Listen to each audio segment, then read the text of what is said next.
Bab 615. Aku akan menyelesaikan masalah di sana dan menjemputmu. Kak, jangan biarkan dia membawa Lily, kata Matthew dengan ekspresi muram. Hapus darah dari sudut mulutmu. Thomas melemparkan sapu tangan ke wajahnya, memandang Vito dan berkata sambil mengomel. Memangnya kapan kakak pernah mengecewakanmu? Setelah beberapa saat, dia berkata lagi pada Albert. Nona Liam, jika kamu ingin pergi dengan Presdir Vito, aku tidak akan pernah menghentikanmu. Tapi jika kamu tidak mau pergi dengannya, aku juga tidak akan pernah membiarkannya membawa kamu pergi. Kakak Matthew menyeka sudut mulutnya dan berteriak sebagai protes. Albert, ikutlah denganku. Vito berbalik untuk menatapnya dan berkata dengan lembut. Matthew yang berdiri di dekatnya hendak bergegas untuk menariknya, tetapi ia sudah ditarik lebih dulu oleh Thomas. Hal yang dipaksakan itu tidak akan berujung manis. Lagi pula ini adalah hak Nona Liam apakah ia ingin pergi atau tinggal dan kita harus menghormati pilihannya.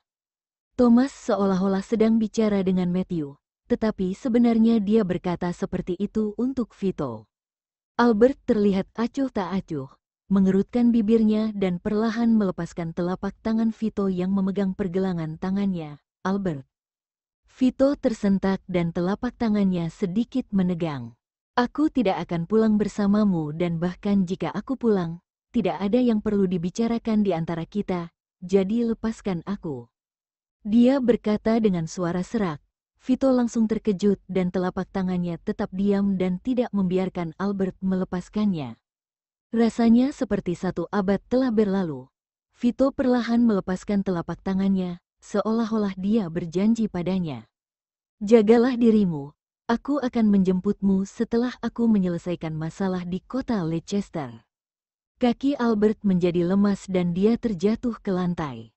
Lily, Matthew dengan cepat melangkah maju untuk membantunya berdiri.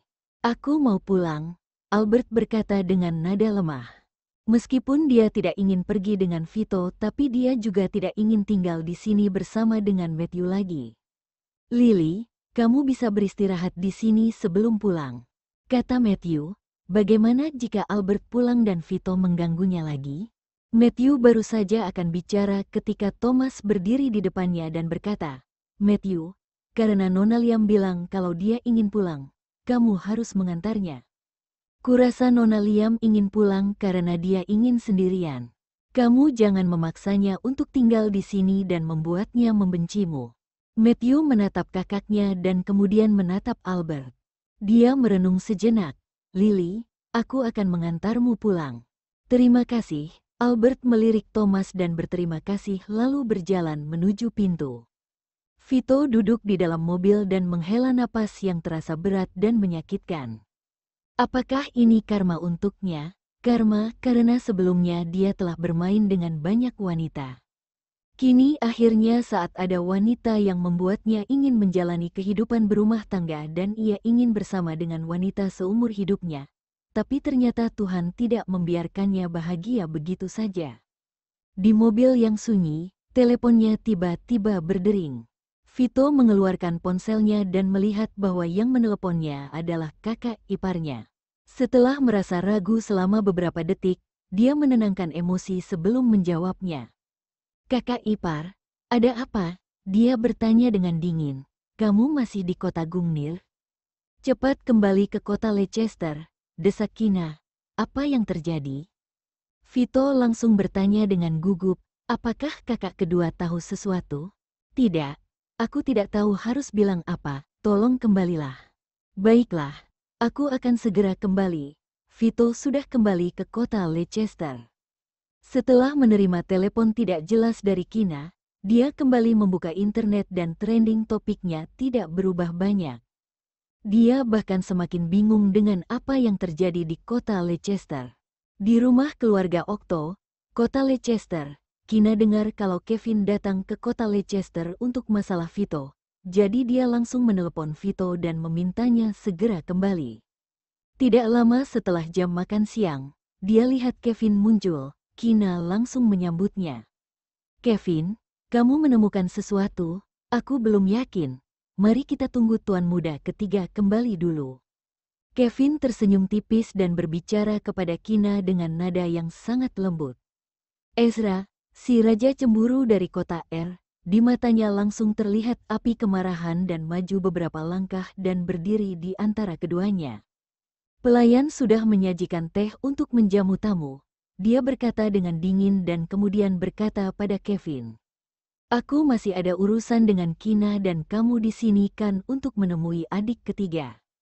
Jadi tunggu saja dia kembali di sini. Ezra, kamu mau memperlakukan tamu seperti ini? Kina memelototinya, menepuk dan melepaskan tangan Ezra yang ada di pinggangnya dan berjalan menuju sofa di ruang tamu.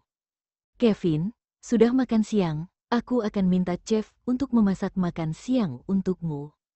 Tidak perlu, sebelum datang aku sudah makan di bandara. Ekspresi Ezra berubah murung selama beberapa saat, mengerucutkan bibirnya dan duduk di sofa di samping Kina tanpa mengucapkan sepatah kata pun. Sekali lagi ia menaruh tangannya yang besar di pinggang Kina, seperti lem dan perangko, tidak peduli seberapa keras Kina mendorongnya, tapi ia tidak bisa mendorongnya menjauh. Kevin sedikit takut saat melihat tatapan membunuh di mata Ezra, seolah-olah ia bisa dibuang ke hutan kapan saja. Kina, berapa lama lagi tuan muda ketiga akan sampai di rumah keluarga Okto? Dia bertanya lagi, mungkin akan butuh waktu paling cepat 2 atau 3 jam. Mungkin ia sampai saat malam hari, aku sudah menelepon dan memintanya untuk kembali secepat mungkin. Jawab Kina. Kota Zaun lebih dekat ke kota Leicester, hanya 1 jam perjalanan dengan pesawat. Tapi dari kota Gungnir ke kota Leicester bisa memakan waktu lebih dari 3 jam. Belum lagi faktor lain, perjalanan dari kota Gungnir ke bandara butuh waktu 1 jam, penerbangan 3 jam dan butuh waktu 1 jam dari bandara kota Leicester menuju ke rumah keluarga Okto. Total waktu yang dibutuhkan setidaknya 5 jam.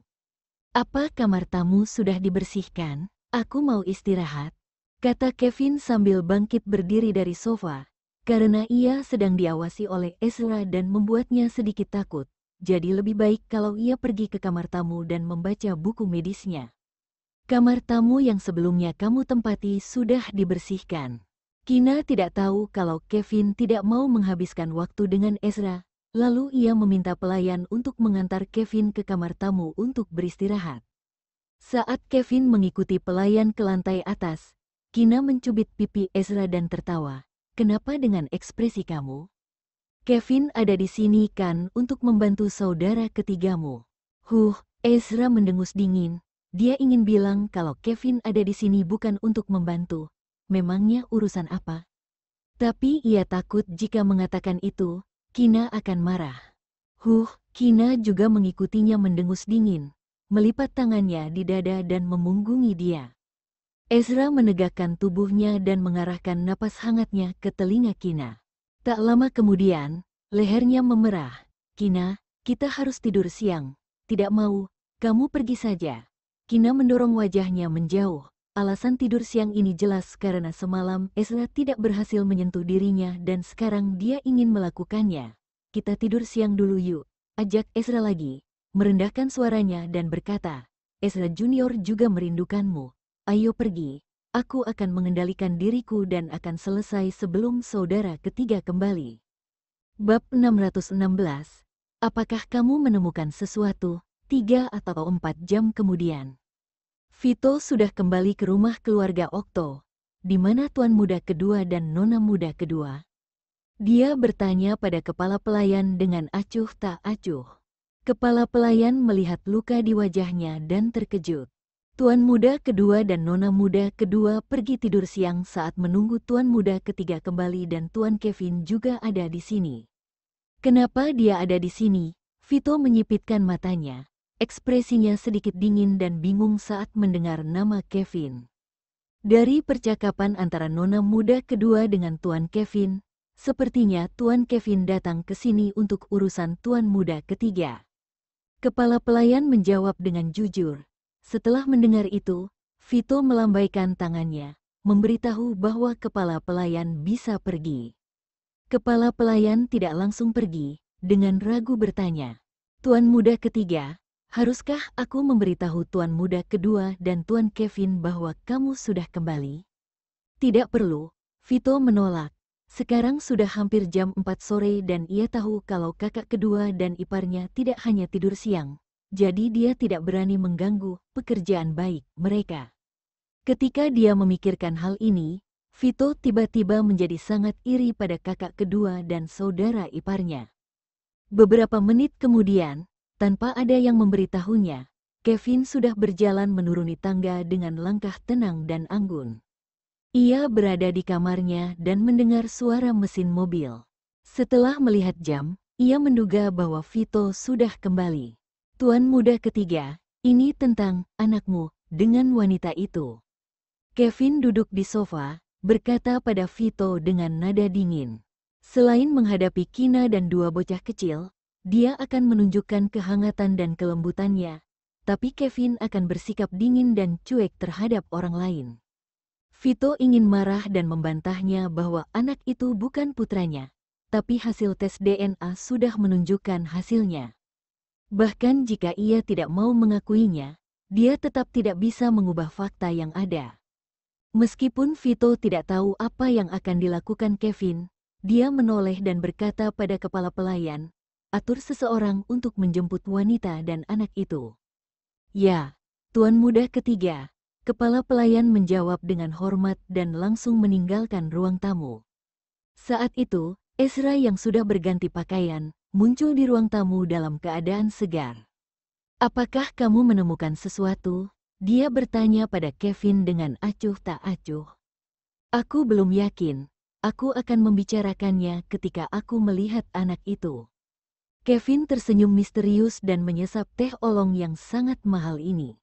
Teh ini cukup enak, ternyata orang-orang dari keluarga Okto juga pandai membuat teh. Vito mendengus dan berpikir dalam hati, teh olong ini sangat mahal dan satu kotaknya bernilai beberapa puluh juta dan bahkan ia tidak perlu bayar untuk minum teh olong yang mahal ini.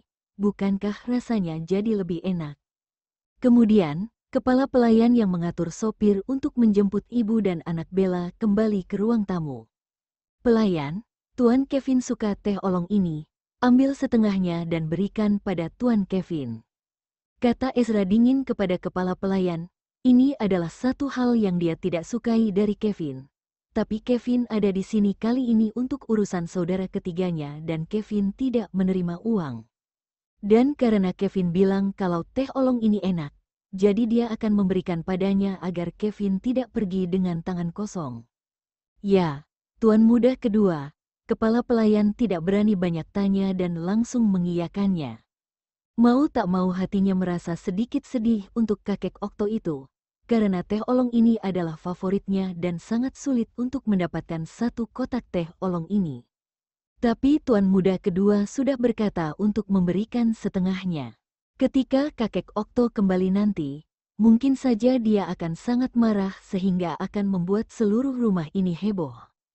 Kevin tersenyum tipis, dengan elegan menyesap tehnya saat mendengar bahwa Ezra ingin menghadiahkannya teh olong termahal, ia juga tidak menolaknya. Tidak lama kemudian, kakek Okto kembali. Kepala pelayan berbisik di telinganya dan berkata bahwa Ezra memberi Kevin setengah kotak teh olong kepada Kevin dan ia sangat marah hingga hampir meledak karena emosi. Kemudian kepala pelayan bilang bahwa Kevin datang untuk Vito. Pria tua itu sangat marah ketika memikirkan teh olongnya, tetapi dia tidak menginginkannya kembali. Tetapi jika Kevin dapat menyelesaikan masalah tuan muda ketiga kali ini, maka dia akan memberikan semua teh olong itu kepada Kevin, bahkan meskipun hatinya merasa tidak rela, tapi dia akan memberikannya. Kakek Okto tahu bahwa kemampuan medis Kevin tidak perlu diragukan lagi, tetapi dia sedikit bingung. Memangnya dengan kedatangan Kevin ke kota Leicester bisa mengubah fakta bahwa anak itu bukan anak tuan muda ketiga? Beberapa tahun yang lalu dia berpikir bahwa tuan muda kedua tidak akan pernah bisa memiliki istri atau anak dalam hidupnya. Tetapi sejak tuan muda kedua menikah dan punya seorang anak, keinginannya pun terpenuhi. Satu-satunya keinginan yang tersisa adalah melihat tuan muda ketiga menikah dan memiliki anak. Sekarang dia sudah memiliki Clayton cicitnya dan juga Dea, cicitnya yang sangat imut dan cantik, anak dari tuan muda ketiga. Satu-satunya harapan selama sisa hidupnya adalah agar tuan muda ketiga menikah dengan Albert. Tapi dia tidak ingin terlalu khawatir tentang urusan anak muda, biarkan mereka mengurusnya sendiri. Adapun soal Bella dan anaknya, meskipun itu anak laki-laki, tapi keluarganya tidak menyukainya dan begitu pula dengan dirinya. Sebelum Bella dan anaknya tiba, Kevin mengecek denyut nadi kakek Okto. Meski usianya sudah lebih dari 80 tahun tapi tubuhnya masih sangat sehat. Selain itu, keluarga Okto memiliki ahli gizi senior, jadi tidak ada masalah dengan pola makannya dan bisa membuatnya hidup lebih dari 10 tahun lagi. Ketika Dea dan Clayton sudah pulang dari TK, Ezra menyuruh Clayton untuk membawa adik Dea kembali ke kamarnya dan tidak boleh keluar. Sekitar 30 menit kemudian, Bella membawa anak itu ke rumah keluarga Okto. Bawa anak itu ke sini. Kevin sedikit menyipitkan matanya, menatap anak itu. Bocah laki-laki bernama Ethan itu masih memiliki bekas memar di wajahnya, mencengkeram tangan Bella dengan erat, bersembunyi di belakangnya, menunjukkan kepala kecilnya dan menatap Kevin dengan waspada dan ketakutan. Bella tidak tahu siapa pria berpenampilan terhormat dengan temperamen yang dingin dan bersih ini dan dia tidak tahu apa yang diinginkan keluarga Okto dengan menyuruhnya datang dan membawa Ethan. Pelayan, bawa anak itu ke Tuan Kevin, kata kakek Okto dengan tegas. Saat teringat Clayton yang cerdas dan Dea yang sangat disukainya, lalu melihat bahwa anak di depannya sama sekali tidak menunjukkan sifat keluarga Okto, dia tidak menyukainya. Ethan, pergilah, jangan takut karena ibu ada di sini. Bella membelai rambutnya dan berkata dengan semangat. Ethan menatap Bella selama beberapa detik lalu mengikuti kepala pelayan yang memegang tangan kecilnya dan membawanya ke Kevin. Buka mulutmu, Kevin mengenakan sarung tangan, berjongkok di depan Ethan, mencoba melembutkan nada suaranya. Suara lembutnya berbeda dengan nada yang ia keluarkan saat sedang berbicara dengan Clayton dan Dea, ia masih terdengar dingin. Ethan tidak segera melakukannya, tetapi menoleh untuk menatap Bella. Bella yang berada beberapa langkah di belakang Ethan, terlihat gugup saat mendengar permintaan Kevin. Apa yang akan dilakukan pria ini? Reaksinya tidak luput dari tatapan Kevin dan sudut bibirnya melengkung. Nona Hadid, jangan gugup. Aku cuma seorang dokter kok. Mendengar apa yang dikatakannya, Bella menjadi gugup. Dia merasa sedih dan berkata, Tuan muda ketiga, hasil tes DNA sudah keluar dan apa kamu masih mau melakukan tes lainnya dengan Ethan? Tidak peduli seberapa banyak tes DNA yang kamu lakukan. Ethan adalah anakmu dan fakta tidak bisa diubah.